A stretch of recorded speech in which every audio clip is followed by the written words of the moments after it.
Welcome to the Green Urbanist, the podcast for urbanists fighting climate change. I'm Ross.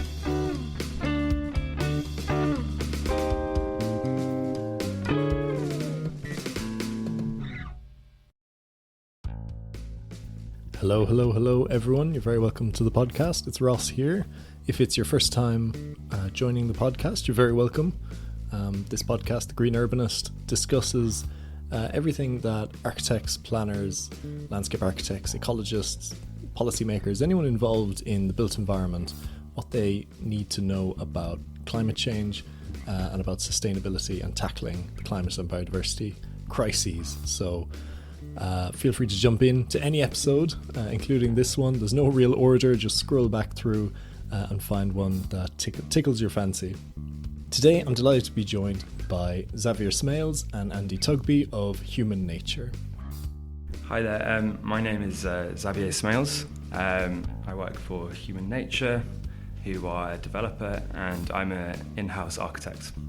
Hi, my name's Andy Tugby. I'm Head of Sustainable Construction for Human Nature.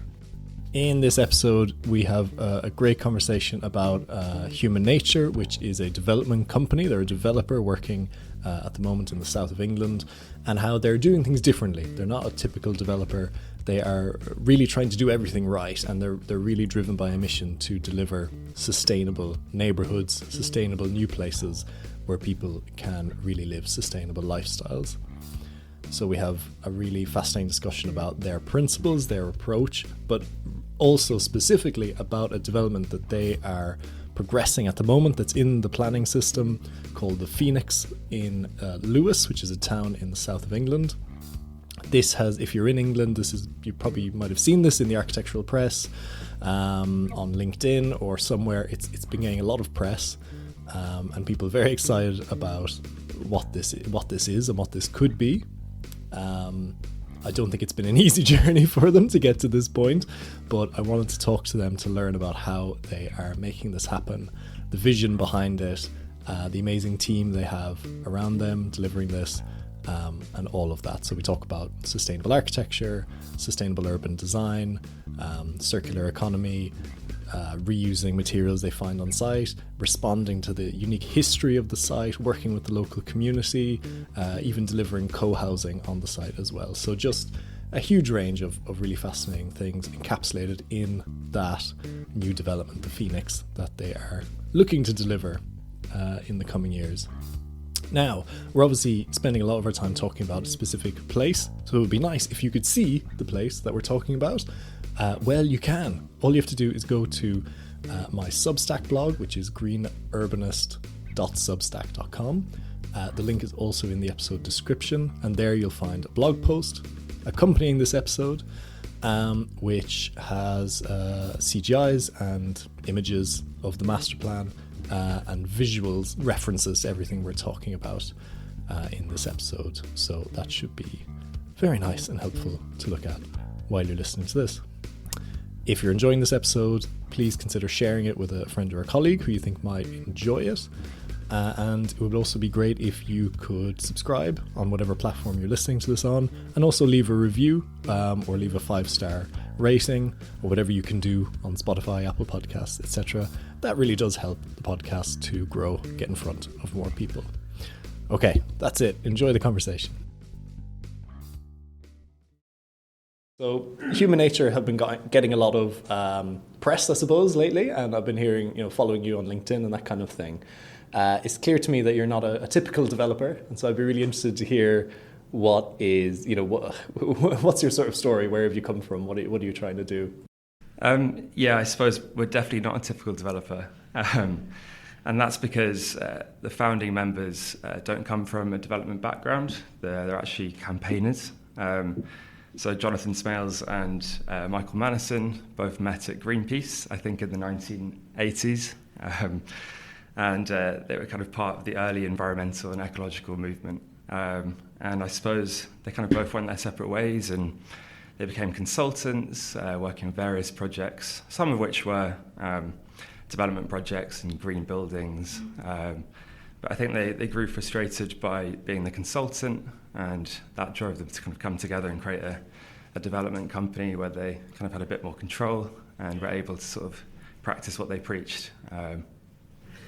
Yeah, I think the big point is that human nature is born out of a sense of frustration. I think so we've all got quite a lot of experience of working in the built environment over the last 20 years and trying to push the sustainability agenda. And as a consultant, your involvement in a project is usually minimised, should we say, and your ability to influence decisions is restricted. And so I think the reasoning for human nature to exist is because the only way to have real impact on development is to be the developer, to be the client. Right. Do you want to talk? We want to definitely talk about your project in Lewis, which is the Phoenix. But I wonder, do you want to, before we get to that, talk a bit about your philosophy and sort of what you're doing a bit differently to the typical developer you might find? Yeah, absolutely. So I suppose we approach projects slightly differently. So I suppose our purpose is to avert a climate catastrophe. We've all seen the news recently. I think it's the sixth report has come out in the last couple of days, and it's deeply alarming, and we feel that no one's really doing anything about it. So we've created our own sort of framework. It's called the Circle of Impact, and it kind of looks at sort of levers of change, which we feel that neighbourhoods, the scale of the neighbourhood can address. So these levers are kind of frameworks to sort of set strategies for planning, for design, for goal setting, and for measuring sustainability. And I suppose that helps us sort of frame our projects and the purpose of why we're doing them. So we approach every project differently because it's in a different context, and Lewis is the kind of current context of our project, the Phoenix. But we do still have this North Star, this kind of purpose and this drive to address the kind of climate catastrophe. I think one of the things that makes human nature different is the uncompromising nature with which we stick to these principles. It's like these are in our DNA. They're the reason we do development. They're not things. They're not boxes to tick along the way. They're the starting point. And to the extent that our commitment to that is such that if we were forced to do development this in another way, we just wouldn't do it. It's quite as simple as that. It's that deep within us. So you've given me a printout here, which shows your circle of impact, which is really good. I presume I can share this with listeners. Sure. Yeah, that's great. Because I'll do a sort of blog post with some supplementary material, so like visuals and that kind of thing. So if people are listening and they want to get a visual of what we're talking about, definitely go follow the link in the description. You'll find that. Why is the neighbourhood level like an important unit of change? Yeah, I suppose I come from an architecture background, and lots of people talk about green buildings, which is fantastic. And you can impact a lot of things via buildings, and you can drive down things like embodied carbon and operational carbon, and impact the way people live and house people properly. But we feel the scale of the neighbourhood, especially the neighbourhood scale of the Phoenix, which is 700 homes, has real potential to impact really how people live. So that is everything from sustainable mobility. So, reducing car ownership is a massive thing. That's everything to do with streets and public spaces and helping shaping people's everyday experiences and how they interact. And then I suppose it's the kind of energy systems and the ecosystems of a neighbourhood, so the kind of wider systems that a neighbourhood impacts. Yeah, and it allows you to implement social impacts as well. So creating what we call a new social imagination. So enabling a place, a sense of place that enables sustainable living in all its facets. That you can't do, as Xavier says, you can't do that with just a building. You need the scale and the extent of a whole neighbourhood in order to enable sustainable lifestyle, which are very often reported as, the idea of living sustainably means you need to make do with less. You need to give this up. You need to not have that. But we believe fundamentally that a sustainable lifestyle is a better one. It's not. You're not giving anything up. You're just doing things slightly differently, and the way you do things differently is better.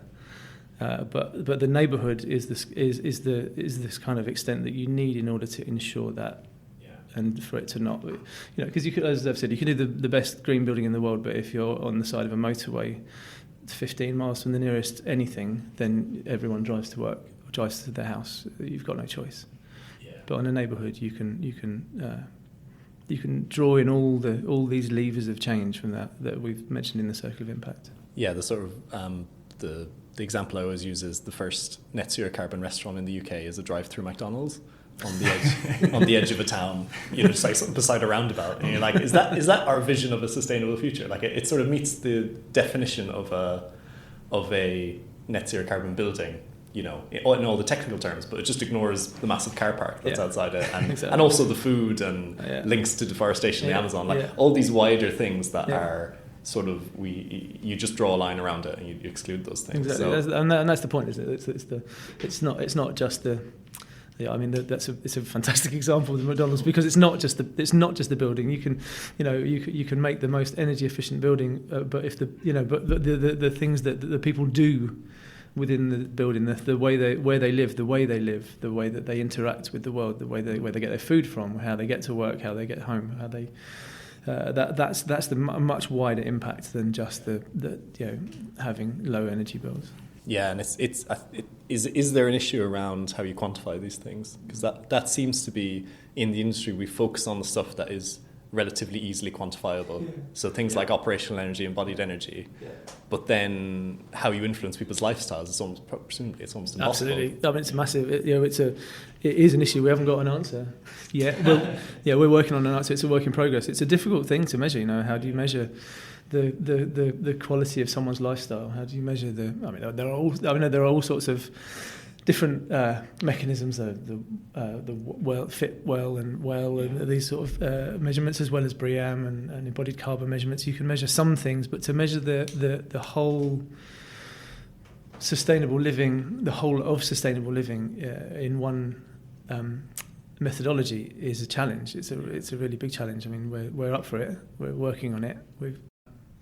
I would say, I suppose buildings and fabric are quite quantifiable, and I think that's why people like them, because you can measure 3D models very easily, or you can get a lot of data from building information modeling. I think things like behavior and culture, or food, or the uses in a neighborhood are a lot softer and more contextual and harder to measure. I think a few studios are doing it quite well, like Geel Studio, and their kind of data-driven approach to analysing the kind of social side of life is very profound. One Planet Living, we were talking about that, so it's Paul Randesire doing it quite well. So we're really open to listening and collaborating with people who've already developed frameworks for measuring this, and to develop our own framework ourselves. Yeah, and one of the key enablers for us is our long-term involvement in the site. So as a developer, so our office is in the middle of the Phoenix development, and it's going to stay there. We're staying, and as part of the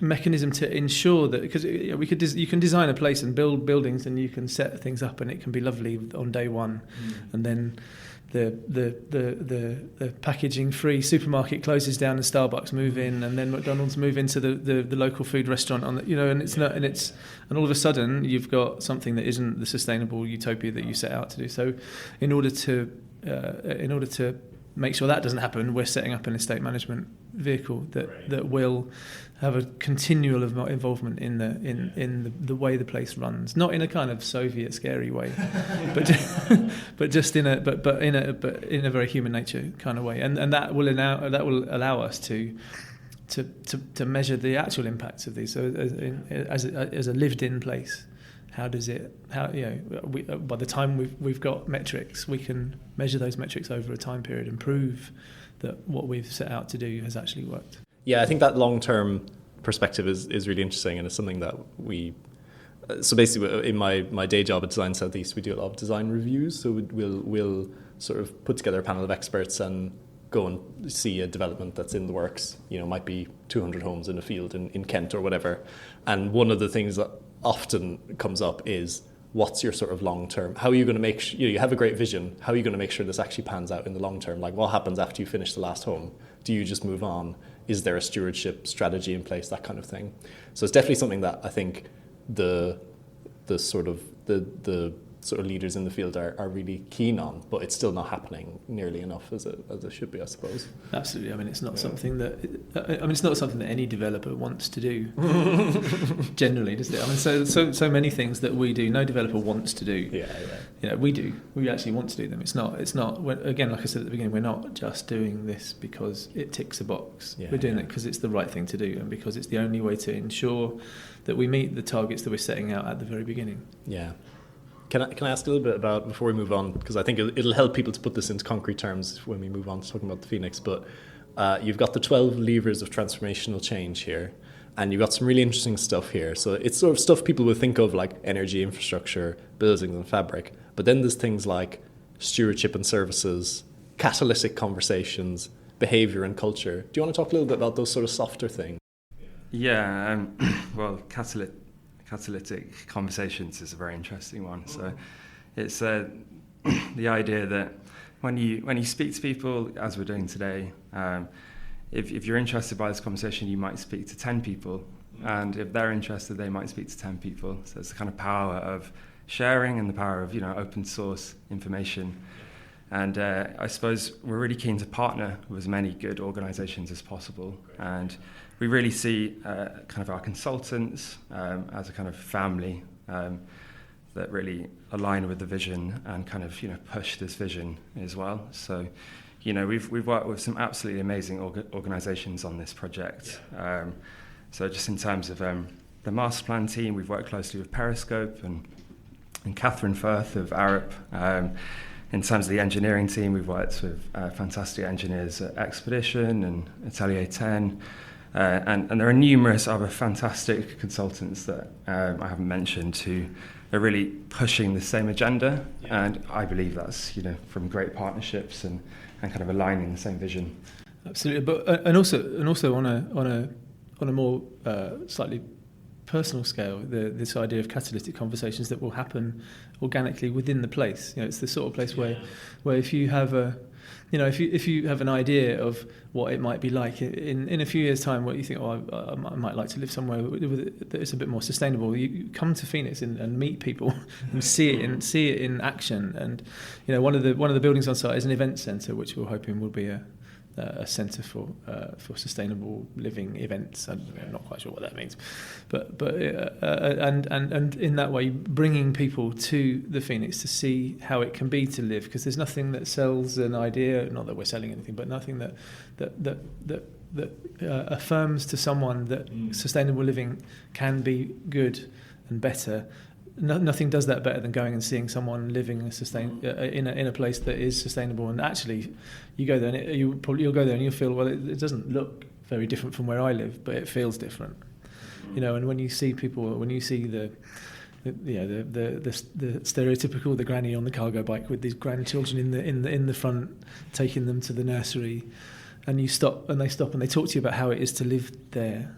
That then, as Xavier says, that creates the you then go and tell everyone about that, and then there people tell them, and that way the catalytic conversation grows and spreads exponentially the way that it needs to in order to spread the knowledge of and the message of how you can design and live in a way that meets the needs of a climate emergency.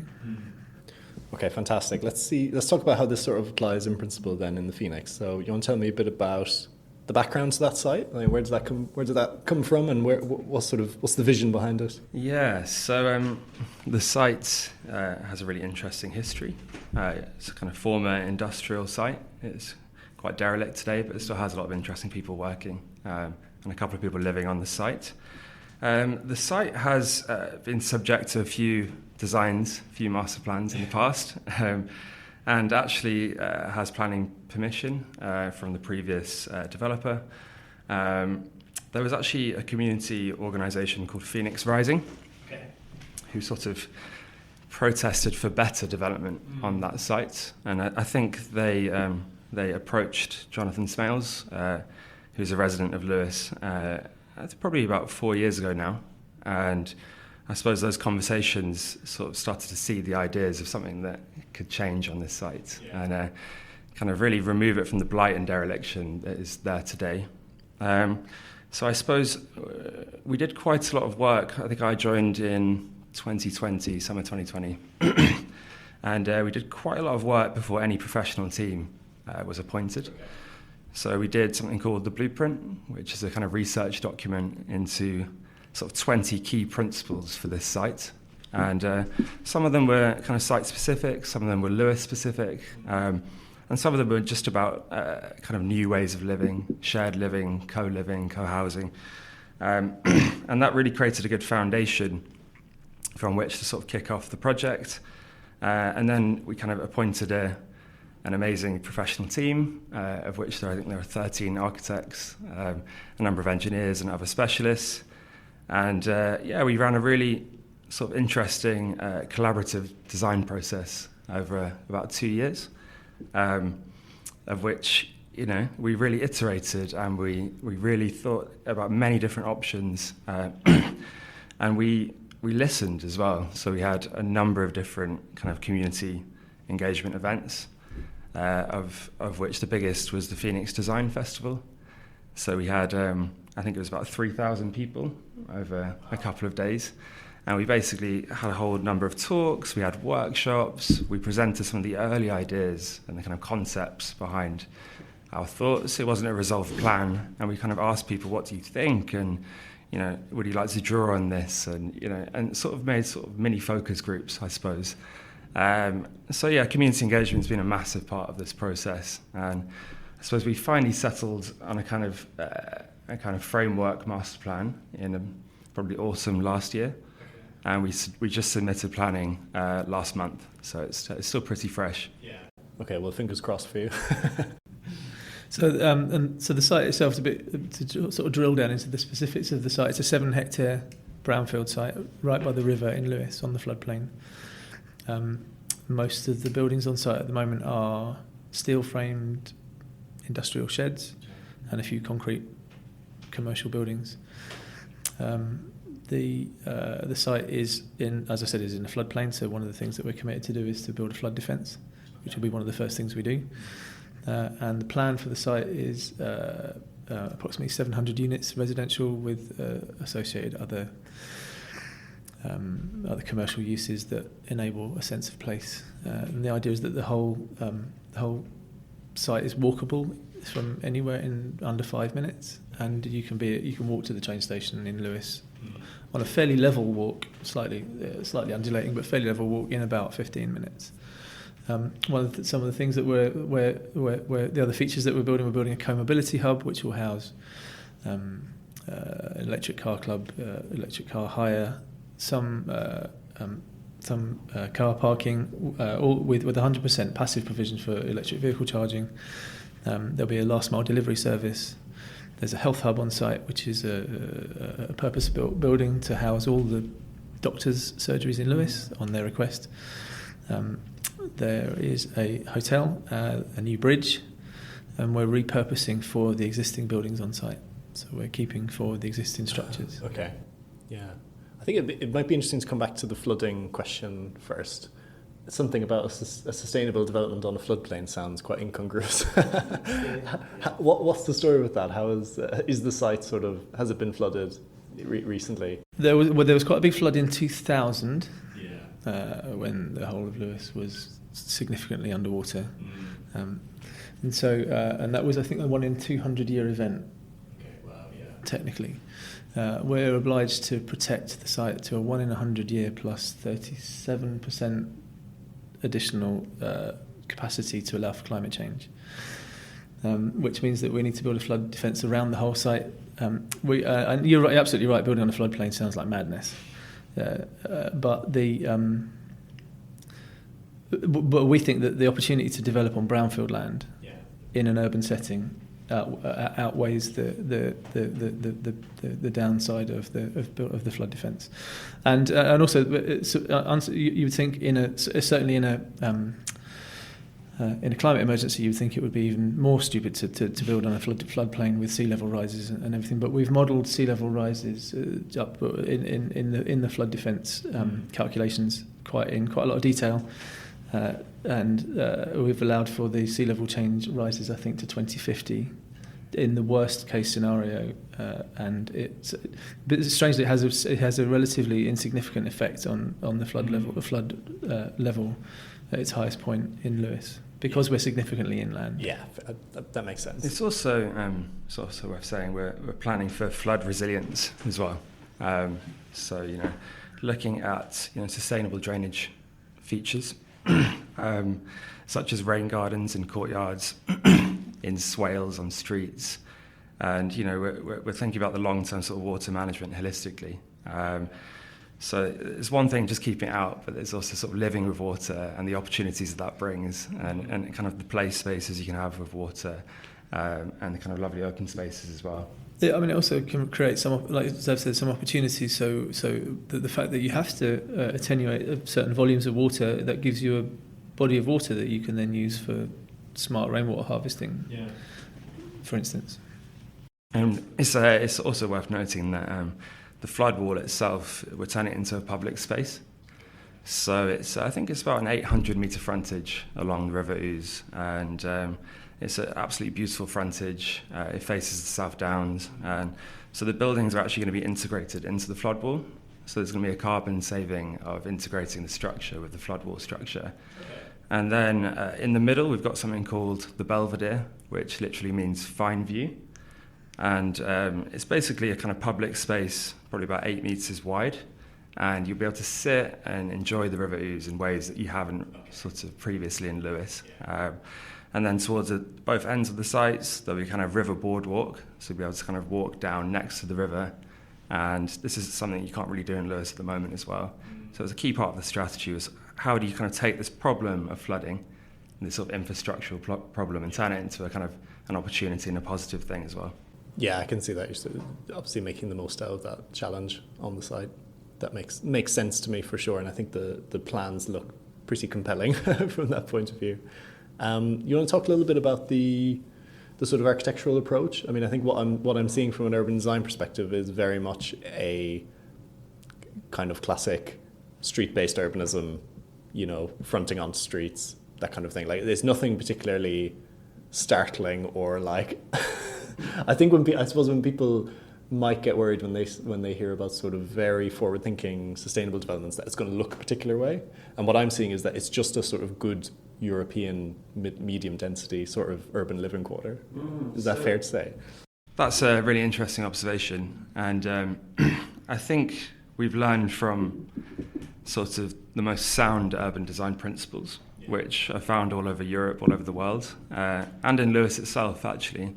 So the density is not too dissimilar to the centre of Lewis. Okay. And I think no building goes higher than 5 or 6 stories, which is a very human scale, which is, that's data-driven. There's a lot of evidence to suggest that. So in terms of the approach to the master plan, we really focused on connectivity first, and that's this kind of weaving and stitching into the existing town. So we really can't stitch more than we have done into existing Lewis. There's a river walk, there's a new bridge, it connects to all the primary streets, opens up new sort of meandering routes into the town as well. So that was probably the first move. We then kind of create a kind of street hierarchy, so primary, secondary, and tertiary streets. And actually we found a kind of fourth category, which are called Twittons. And this is something that you find in Sussex, but actually predominantly in Lewis. And Twittons are kind of narrow sort of alleyways, basically. They're about 3 to 5 metres wide, which actually create a kind of a magical streetscape. And you find them all over the country, but they've all got different names. Yeah. In Sussex they're called Twittons, in up north they're called Ginnels or Snickets. So we're not afraid of sort of narrow streets. We actually think they create intensity, which is a fantastic thing. As Andy mentioned, we have a co-mobility hub, and that's a key move, in that it reduces car parking around the site. So these streets are going to be very friendly, they're going to be very safe, and allow you to do other things with the streets as well, such as tree planting, swales, rain gardens. We have a kind of living cultural heritage in the master plan. So we have this, we have all the existing tenants, but we also have these 4 industrial structures that we're planning to keep, not just for carbon reasons, but for the memory of those buildings as well, which kind of defined a kind of centre of the plan, which we're calling the Foundry Yards. So the two buildings, the Every Hall and the Foundry Workshop, are they're opposite each other, and they're right at the confluence of all the key routes and where the bridge is, and that created a kind of natural place for a central square, which we thought was a fantastic thing, a kind of intimate square where people can just come and sit or meet, and something, again, you don't find in Lewes that often. So, I think one of the main concepts was this kind of life between buildings, and that's a phrase from Gill's studio as well.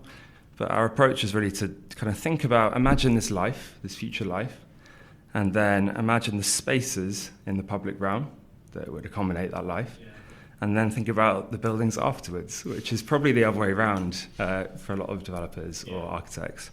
But I think the buildings are kind of shaped primarily by the form of the spaces. So, you have things like corners or niches, cut-offs of buildings, which create kind of small pockets of space in which a garden can occur, or having seats there. So, I think that was primarily the driver of the public space in the master plan, which I think is a key differentiator from other developments. And then I suppose we're really keen on shared living, this concept of sharing ideas, resources, and you can see that the plan is oriented around shared spaces. So a lot of the blocks are courtyard blocks, and we think there's a really practical reason for doing that, in that people will have their own private balconies and private gardens, but they'll also have a large shared courtyard garden in which a child can play safely, or an elderly person can just sit outside and watch the world go by, or it might be a place where you do some gardening or do yoga. It's a really quite lovely community space on top of your private house, which has real kind of benefits. So the plan is really shaped around, this idea that we can live differently and live with less and live in a more communal way, I suppose. Is there any sort of co-housing elements to it? So I suppose every block is going to have a degree of sort of shared living. Okay, yeah. So, shared entrances, shared thresholds, shared courtyards, shared decks, and we're really trying to design those spaces as well as possible, so not value engineer those spaces. But there is actually a formal co-housing group which is forming, and we're working closely with Archio, who are a co-housing specialist.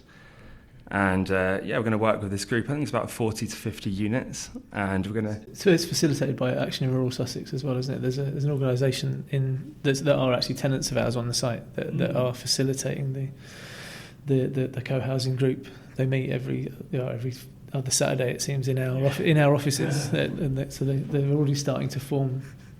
Yeah, and so that's kind of one end of co-housing, and we're really looking at how much people are willing to share. Yeah. So, do you share your kitchen, or, do you just share the kind of common areas, or what's the deal really? Is it kind of like private housing plus? Yeah. Do you have to give up something? And I think that's really what we're trying to understand with that group of people. But we just believe that shared living is just it's a practical thing that makes sense in terms of resources. Yeah, absolutely. I'm hugely interested in co-housing models and that kind of thing, and I think it unfortunately gets. I mean, co-living is almost a different thing, and there's co-living developments, which are private developments where essentially you pay a lot for like a really small room and then you share a kitchen, but it doesn't have that sort of long-term community. Whereas I think of co-housing as being like a group of people who have come together intentionally to form a community, and it sounds like that's what is happening. That's right. Yeah, that's exactly right. And it's kind of helping. It's facilitating people to take agency in the design of their own housing, which we think is a really important thing. It's not a utopian neighbourhood. We really want to listen and allow people to shape their own kind of lives. And at this stage, with the master plan as it is, as a kind of hybrid outline master plan planning application, because the size because obviously the size of the housing, the co-housing group, defines the size of the building that they need, and until we know how big they are, we don't know which building would be a good one to allocate to them for or make available to them for that purpose. But we've got quite a good range of availability. So we've kind of purposely set out like a range of sizes of blocks that would all be suitable. Yeah. So depending on how big that co-housing group gets by the time they. So even though the plan might look fairly homogeneous in terms of the blocks, there's going to be a whole host of tenures and types, and a real choice of housing and a real diversity of housing as well. So as Andy said, it's an outline master plan with detail for the housing in the first phase and for the flood defence. But the rest of the blocks, they're just illustrative at the moment and can adapt to the kind of needs, the tenure and the people who might be living in them. I suppose the only thing controlling it is the kind of Phoenix Design Code, which we've worked with the local authority to develop. And this is a kind of a book which controls what the blocks can or can't do. And I suppose it helps the neighbourhood feel a bit more coherent in terms of the language. So whilst we've got all these different architects and this eclectic mix of housing types and other uses, the code helps sort of make it feel like a place and have that distinctiveness in terms of the architecture. So what have you included in the code? How detailed is it? So the code is parameter based. So you set your maximum heights. You look at things like fronts and backs. You look at where the entrances are. You then sort of look at things like views in and out of that block and kind of how to safeguard certain aspects of the master plan which are really important to it. You look at access, so where people access courtyards, and then I suppose you look at kind of more stylistic things. You might look at roofscape, and you might suggest precedents for certain blocks, and for that reason a block might take a certain form. And you look at things like view corridors, so certain blocks are lower to allow for views back at the town or out to the South Downs. So they do control what an architect can or can't do. One thing we really were careful not to do is sort of be very strong on materiality. I suppose our only rule is that it has to be low embodied carbon. And that's because we don't know what material is going to be available to us in the next few years. Andy could speak a bit about it, but we're really looking at using upcycled materials, and there isn't really a market for that in the UK. But maybe in 2 or 3 years there might be a mainstream market. We don't really know what these materials are at the moment, so it's hard to sort of make rules based on materials. That sounds very sensible. Yeah. We want to talk a little bit about circularity on that point.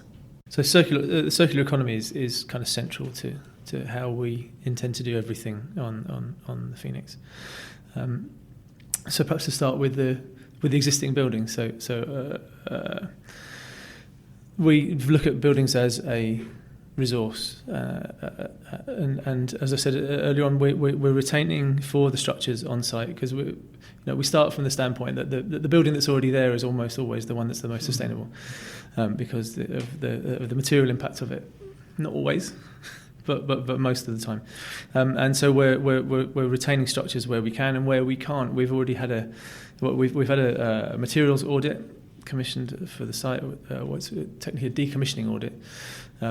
So we engaged Local Works Studio, who were an amazing outfit, who are just down the road from us. They're less than 10 miles away in Barkham, and they've completed an audit of the site. So we've now got a whole list of the volume of bricks, an estimated volume of concrete underground. We've got catalogues of the steel components of the steel sheds that we've got, and and we're entirely committed to reusing as much of that on site as possible. So we've been in conversation with a few suppliers. So Local Work Studio have been working on quite a few projects recently with the likes of Duncan Baker Brown, and they've been doing some work in Belgium for the Ghent Museum. I think they've produced a brick product for them using the same principles. So they've looked at recycled materials and they've created a product for them which has been certified in Europe for use in the refurbishment project there.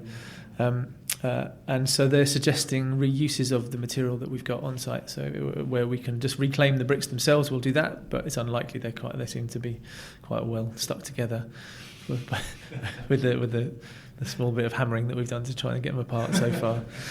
So the likelihood is that we'll need to make a reclaimed brick product from the bricks that we've got. So we've already got a design. They've suggested a mixture, if you like, of how we could use the materials that we've got to crush it down and recreate it into a brick that we can then use again on site. The steel, for instance. So we've already mentioned that one of the things we're doing is building a bridge. We just needing to build a new cycle and a pedestrian footbridge that connects across the river to the Morling estate on the other side. When we first talked about the bridge, because we're committed to the use of timber as much as possible in construction and sustainable materials and natural materials, everyone talked about a timber bridge. Wouldn't it be great, sexy looking timber bridge? But then we were contacted by a Lewis resident, a chap called Paul Miles, who was one of the last apprentices on the Phoenix site used to be an ironworks. Okay. So it was the Phoenix Ironworks, and much of the decorative ironwork that makes up the South Coast railway stations, the decorative columns, they were all made on the Phoenix site. Parts of Sydney Harbour Bridge was made there. The Calcutta tramway was made there. It's one of the last things that was made there. So there's loads of history of quite big industrial ironworks that's happened at the site. And Paul Miles was one of the last apprentices on the site.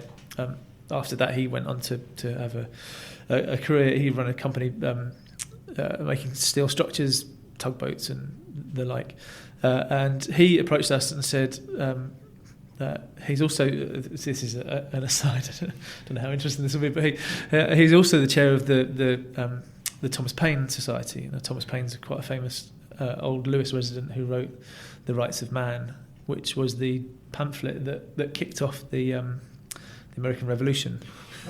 So Lewis has got quite a fine history of rabble rousing, and it's quite a strong town in that respect. But as well as writing the Rights of Man, he's also wrote as you would at that time in that era. He wrote a specification for a bridge. So Paul approached us and said, Thomas Paine, Lewis resident, he's also specified a bridge. Wouldn't it be nice if we could build a bridge if your bridge looked like that? And that is a conversation for a number of reasons, the bridge design that he designed couldn't work on our site, but that sparked a further conversation of what's the bridge made of. Yeah. And I said, well, it's going to be a wooden bridge. And he said, why don't you build a steel bridge? I said, well, why would we want a steel bridge? He said, because you can make it out of the buildings that are here. Mm. So we've gone down the road of doing some initial designs using the bridge design team, Expedition Engineers, and Paul Miles in collaboration, and in collaboration with the local works studio Audit, we're pretty convinced that we can make a bridge entirely out of the recycled steel reclaimed from the site. We might even fabricate it on the site so that the steel never leaves the Phoenix until it gets pushed across the river.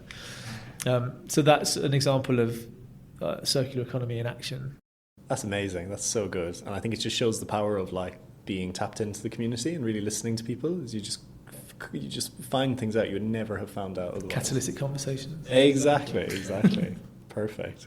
I love that. A phrase you mentioned to me, Xavier, before the conversation was mining the Anthropocene. That's a phrase taken from Duncan Baker Brown, and it's related to Andy's point on circular economy.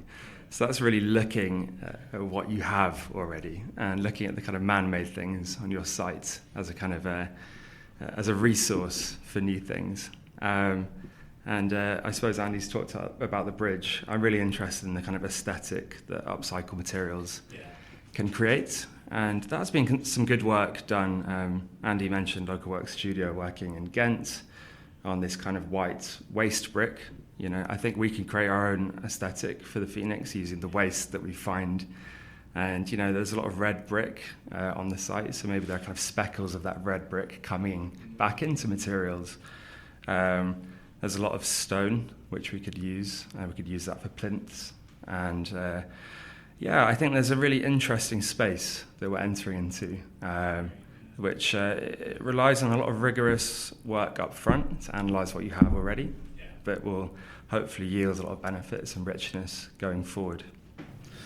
And we're really keen to be actively involved in the production of these materials. So we're not just kind of passively saying, "Oh, look what we've got. We could do this with it." We want to actually do it, because we think that's another part of the DNA of human nature is the doing, because there's a lot of talk about sustainability and sustainable development and everything, but it's not. But there's a lot of power in the actual starting of things. So for instance, with the reclaimed brick product, we're looking already at how we can have that process actually taking place on site as well. So as well as the steel happening on site, the brick, the crushed aggregate, those bricks, we've got spaces allocated on site where we might actually make them.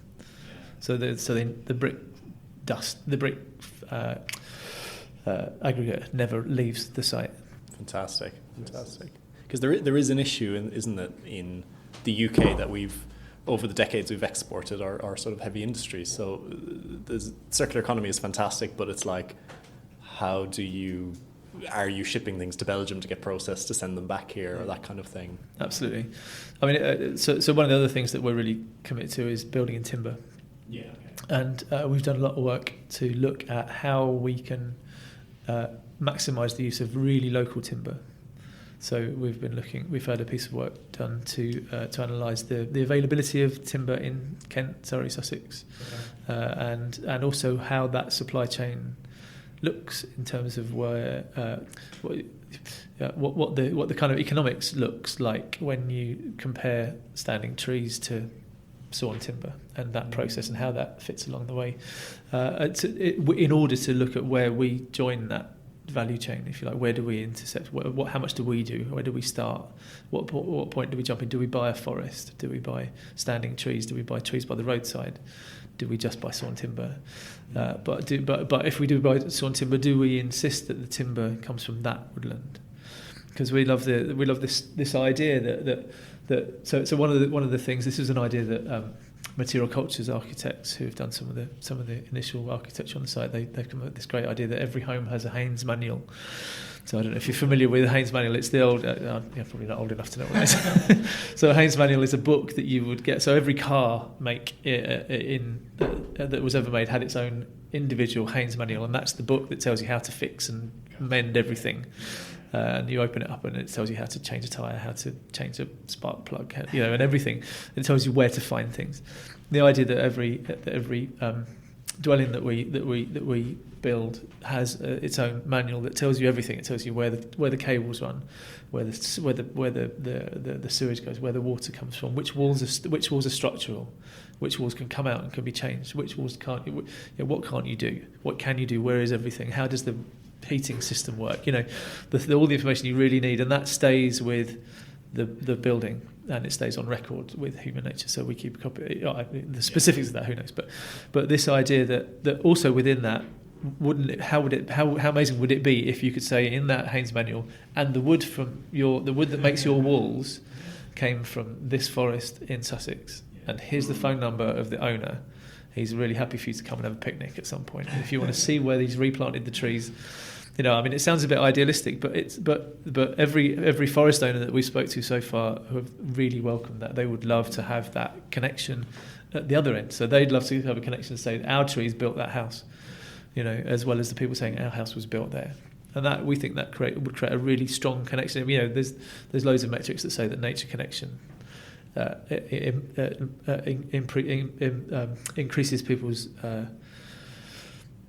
desire to live a sustainable lifestyle. Yeah, there is. I was just doing some research about that for university. That there's like a lot of compelling research particularly with children, that contact with nature through your formative years in childhood seems to be very closely correlated with having nature positive and pro-sustainability behaviours and values. So that's another one of those things that we can't, connecting urban residents and townies to nature is not something you can quantify the benefits of that. But actually, over time, it could actually be quite transformational. And just on that biophilia points, one of the concepts in the Phoenix is sort of super greening. And that's the idea that being visibly green is a good thing. And if you look at the roof strategy, many of the roofs are green roofs. Not just the kind of standard green roof, but proper terraces which are heavily planted and create these amazing amenity spaces. If you look at some of the facade designs, there's a lot of vertical growing. And again, not the kind of systems which often contain plastic, but often grown from the ground up or from the roof down. If you look at the kind of streets, they're incredibly green. So we've got witness trees, which are larger native species, and then we've got much smaller trees at the kind of ground level. If you look at the courtyards, they're going to be incredibly wild. They're going to be rain gardens, which will have standing water some of the time, which will allow for kind of a different type of greening, I suppose. So we're really conscious of making this an incredibly green place. We're not just saying that. It's not a soundbite. And I suppose it links back to the kind of urban design in that we really believe in kind of expressiveness and this kind of texture and grain that comes with this type of architecture and greening. And it makes a really a kind of lovely experience on the ground floor. And I think we're quite critical of a lot of developments where there's been no love given to the ground floor. And we're really interested in creating diversity and richness and, expressiveness using things like entrances or setbacks or thresholds. So that kind of space between your front door and the public realm, like what does that look like? Is it a space that you can kind of that you can claim? Is it your territory? Is it semi-public? So we're really interested in these little kind of details. Front doors and shutters. We talk a lot about front doors and shutters. It sounds like a minor point, but it's the actual experience of living somewhere. It totally dictates what you can actually do with that front space. Do you feel comfortable sitting in your sort of front garden or porch, or do you feel really exposed and vulnerable there? It takes a very skilled architect to get that balance right. Absolutely, and actually Lewis is really quite good at it. There's a really good street that we've studied called Paddock Street, and during the lockdown, everyone used their front garden so well. And they had bookshelves, they had libraries in their front garden. They had, I think they're probably only 1.5 to 2 meters deep, but there's a little bit of defensible space, like a low brick wall or a little bit of planting. And that was enough, really, for them to claim their front garden space, which enabled that community, that street to grow.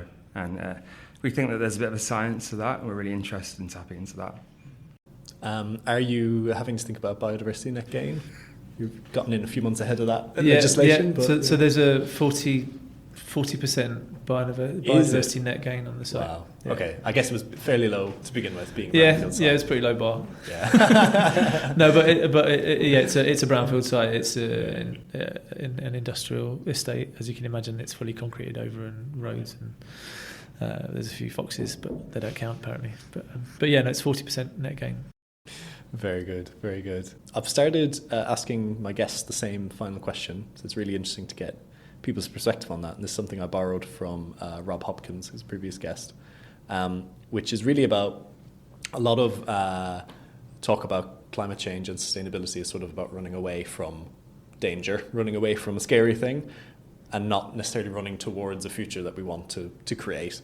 And so this question is, just imagine we time travel to the year 2050, and everything that we've talked about today has sort of come true at a larger scale, and we've done, as a society, we've done what we need to do to sort of create that better world. From your perspective, what does that world sort of look and feel like? And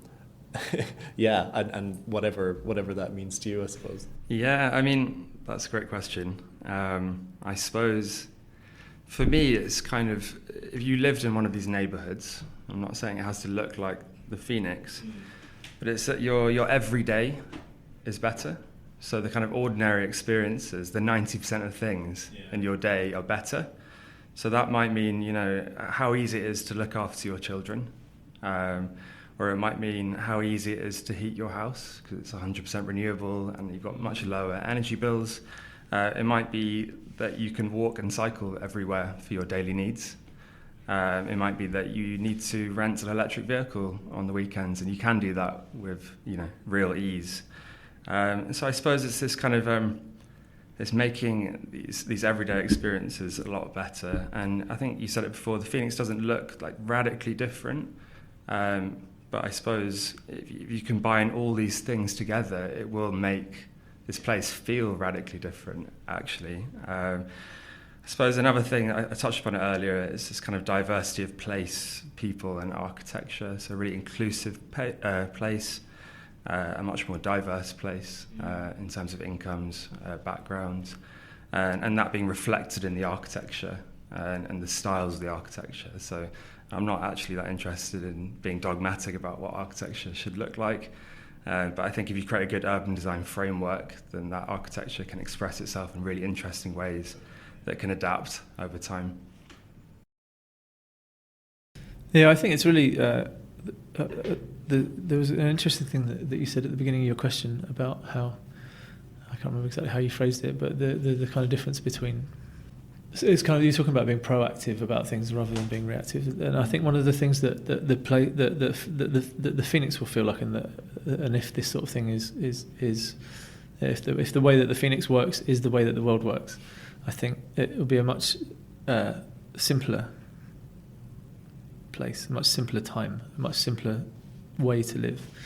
And I think it's a lot more, and this sort of there's a reason that one of the other reasons that human nature exists is because from a background of campaigning to a place of doing is very much going so campaigning and activism is a sort of no place.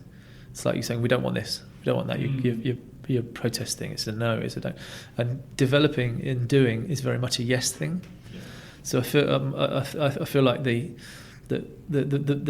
world will feel more like a yes place, if that makes any sense, and less of a no place. That's a really interesting way to put it. Yeah, fantastic. Thank you so much, guys. I think we can wrap it up there. But where can people find out more about what you're doing and keep in touch? Yeah, thank you very much. You can read more about the Phoenix application, which is out now on our website. So we've got the design and access statement if you want to read a bit more and see some of the images we're talking about. Or you can follow Human Nature on social media, I guess. Thank you so much. Thank you very much. Yeah. Cheers.